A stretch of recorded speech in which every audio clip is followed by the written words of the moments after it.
Congo में 70 ईसाइयों के सिर कलम करने के बाद उनके शव मिले। कांगो लोकतांत्रिक गणराज्य DRC के उत्तर पूर्वी क्षेत्र में एक प्रोटेस्टेंट चर्च में 70 ईसाइयों के सिर कलम करने के बाद शव मिले। इस अमानवीय कार्य को इस्लामिक स्टेट IS से जुड़े आतंकवादी संगठन ADF ने अंजाम दिया।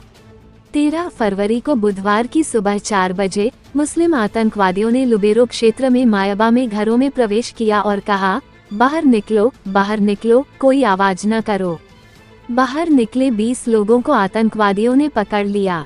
इस घटना से हैरान मायाबा के निवासी एकत्र हुए और पकड़े गए लोगों को कैसे छुड़ाया जाए, इस पर चर्चा की। इस समय ADF के आतंकवादियों ने फिर से गांव को घेर लिया और इकट्ठे हुए 50 ईसाई विश्वासियों को भी पकड़ लिया। कासिंडी में एक प्रोटेस्टेंट चर्च में 70 लोगों को अगवा कर लिया गया और उनकी हत्या कर दी गई। इस अमानवीय कार्य को इस्लामिक स्टेट से जुड़े आतंकवादी संगठन अलाइड डेमोक्रेटिक फोर्सेज ADF ने अंजाम दिया। एक स्थानीय समाचार वेबसाइट के अनुसार पिछले 1 महीने में इस क्षेत्र में 200 से अधिक लोग आतंकवादियों द्वारा मारे गए हैं। एक स्थानीय चर्च के रखवाले ने अपनी लाचारी व्यक्त करते हुए कहा, हमें नहीं पता कि क्या करना है या कैसे प्रार्थना करनी है, हम हत्याओं से थक गए हैं। कांगो लोकतांत्रिक गणराज्य, जो एक पूर्व बेल्जियम उपनिवेश ने 30 जून 1960 को स्वतंत्रता प्राप्त की। देश की आबादी लगभग 111 मिलियन है, जिसमें 93.7% ईसाई हैं, जिनमें 29.7% कैथोलिक, 26.8% प्रोटेस्टेंट और 37.2% अन्य ईसाई हैं। मुसलमान आबादी का 2% से कम हिस्सा हैं।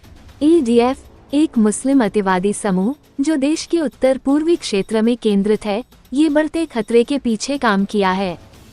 समूह ने नागरिकों और कमजोर समुदायों के खिलाफ व्यापक मानवाधिकार उल्लंघनों के लिए जिम्मेदारी ली है, विशेष रूप से ईसाइयों के खिलाफ। ADF ने पड़ोसी देश रवांडा से संचालित होने वाले आतंकवादी समूह M23 के समर्थन से ईसाइयों के खिलाफ अमानवीय हमले किए हैं। 2014 में समूह ने उत्तर किवु प्रांत के बेनी क्षेत्र में हमले तेज कर दिए और बाद में इटुरी प्रांत के इरुमु और माम्बासा क्षेत्रों में फैल गया और अब ये लुबेरो को प्रभावित कर रहा है। पिछले साल 355 लोगों की हत्या धार्मिक विश्वास के नाम पर की गई, जबकि पिछले साल ये संख्या 261 थी। लगभग 10,000 लोग विस्थापित हुए, जो 2023 की तुलना में 10 गुना अधिक है। घरों को लूटा गया और जला दिया गया, स्कूल, चर्च और अस्पताल बंद कर दिए गए और कई ईसाई गांव पूरी तरह से खाली कर दिए गए। इस बढ़ते हुए संकट के बावजूद अंतर्राष्ट्रीय ध्यान इस क्षेत्र में सीमित है। धार्मिक नेताओं और मानवाधिकार संगठनों ने अधिक अत्याचारों को रोकने के लिए तुरंत हस्तक्षेप करने का आह्वान किया है।